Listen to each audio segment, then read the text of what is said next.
तो क्या आपको पता है कि जीएसटी की सेल की एंट्री कैसे पास करेंगे? नहीं पता है तो हमारी वीडियो को देखिए, हम बताते हैं आपको जीएसटी की सेल की एंट्री कैसे करते हैं। सपोज करो sold goods to Ram 1 lakh, GST rate 18%। तो बच्चों इसकी एंट्री क्या पास होगी? और सबसे पहले देखो राम कहां का रजिस्टर्ड है?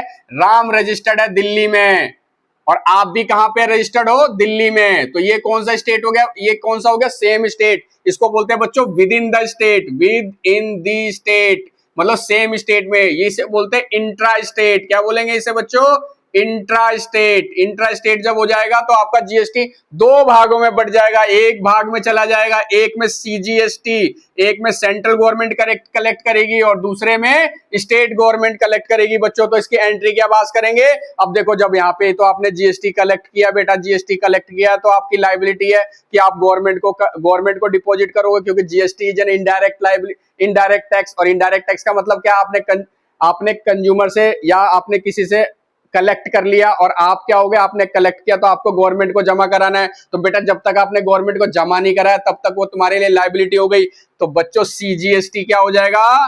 To CGST output, CGST output और टू एसजीएसटी आउटपुट, ये दोनों के दोनों बच्चों क्रिएट हो जाएंगे। और सेल भी क्रिएट होता है, आपको पता ही है, टू सेल। तो सेल कितना था बच्चा? 1 लाख, और इस पे 18% और 9% बढ़ गए तो 9,000। और किसको माल बेचा है? राम को। और मान लो मैंने नगदी बेची है, नगदी कैश में बेटा, तो कैश अकाउंट यहाँ पे क्या हो गया? डेबिट 1,18,000। तो बच्चों आपकी एंट्री क्या बनी? Cash account debit to CGST output, SGST output to sale. Why CGST output? Why SGST output is credited? Because it's your liability and you have to deposit to the government until आपको government को जमा कराना है, इसलिए आपने इन दोनों को create किया। और सेल बेटा आपकी इनकम होती है, आपने सेल को इसलिए क्रिएट किया।